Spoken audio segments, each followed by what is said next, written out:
श्री राधे राधे। भक्तों, आप श्रवण कर रहे थे श्रीमद् भगवद गीता के प्रत्येक अध्याय का महात्म्य। तो कल आपने श्रवण किया था गीता जी के 16वें अध्याय का पाठ करने का महात्म्य। अब आज आप श्रवण करेंगे गीता जी के 17वें अध्याय के पाठ करने का महात्म्य। भक्तों, आप श्रवण कर रहे थे कि माता पार्वती स्वयं जिज्ञासा करती हैं श्रीमद् भगवद गीता के अध्यायों को पाठ का क्या महात्म्य होता है। तो प्रभु श्री महादेव जी माता पार्वती को बताते हैं। श्री महादेव जी कहते हैं, पार्वती 16वें अध्याय का महात्म्य बतलाया गया, अब 17वें अध्याय की अनंत महिमा श्रवण करो। राजा खड्गबाहु के पुत्र का दुशासन नामक एक नौकर था। वो बड़ी खोटी बुद्धि का मनुष्य था।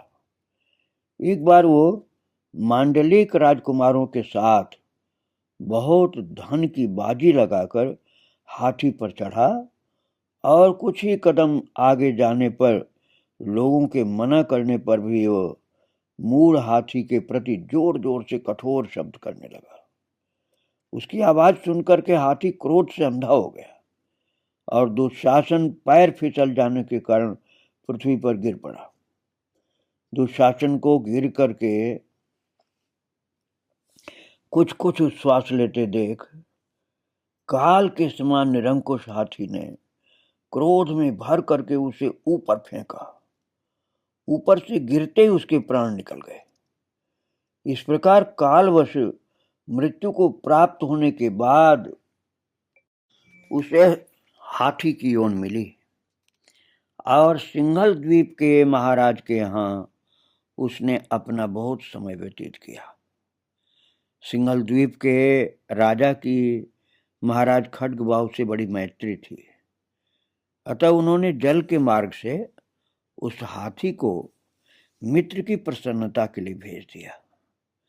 एक दिन राजा ने श्लोक की समस्या पूर्ति से संतुष्ट होकर किसी कवि को पुरस्कार रूप में वह हाथी दे दिया और उन्होंने 100 स्वर्ण मुद्राएं लेकर उसे मालो नरेश के हाथ बेच दिया। कुछ काल व्यतीत होने पर वह हाथी यत्नपूर्वक पालित होने पर भी असाध्य ज्वर से ग्रस्त होकर मरणासन्न हो गया। हाथी वालों ने जब उसे ऐसी शोचनीय अवस्था में देखा तो राजा के पास जाकर हाथी के हित के लिए शीघ्र ही सारा हाल का सुनाया। महाराज, आपका हाथी अस्वस्थ जान पड़ता है, उसका खाना पीना और सोना सब छूट गया है।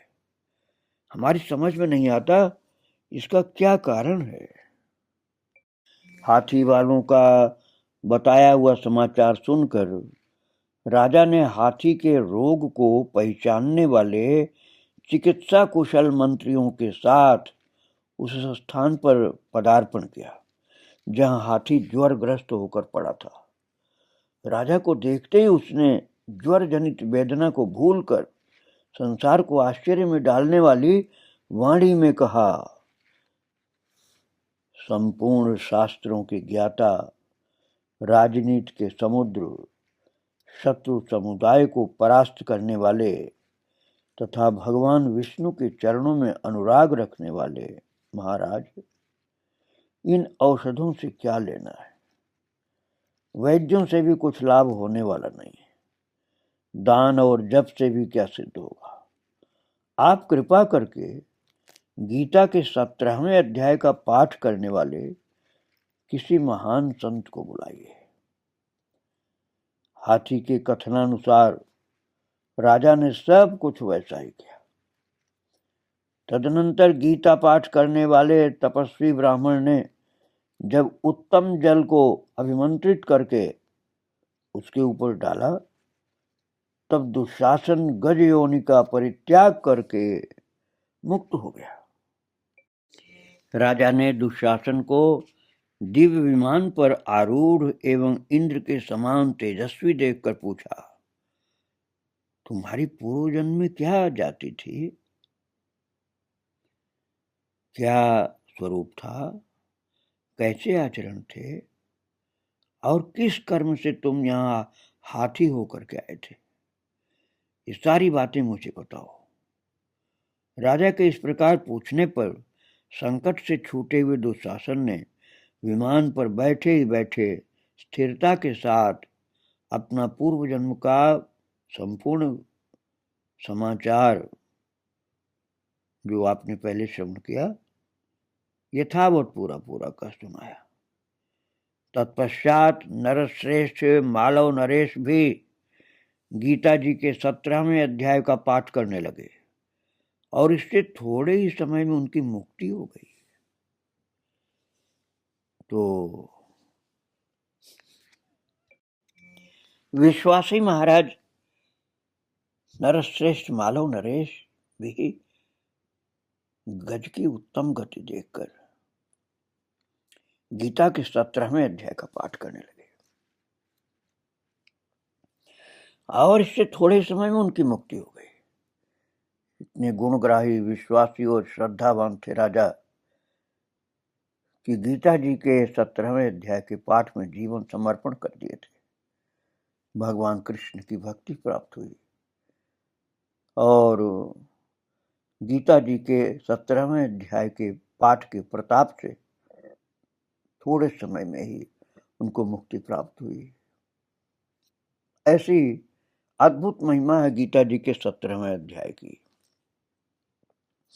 इसलिए श्रद्धा पूर्वक 17वें अध्याय का पाठ गीता जी का करना चाहिए और ये लाभ मनुष्य को प्राप्त कर लेना चाहिए। या आपने श्रवण किया गीता जी के 17वें अध्याय के पाठ का महात्म्य। अब कल आप श्रवण करेंगे गीता जी के 18वें अध्याय अर्थात गीता जी के अंतिम अध्याय के पाठ का महात्म्य। आज प्रभु को और उनके भक्तों को प्रणाम करके यहीं विराम दे रहा हूँ। श्री राधे राधे। जय जय श्री राधे श्याम। जय जय श्री सीताराम। वृंदावन बिहारी लाल की जय। राधा रानी की जय। श्री राधे।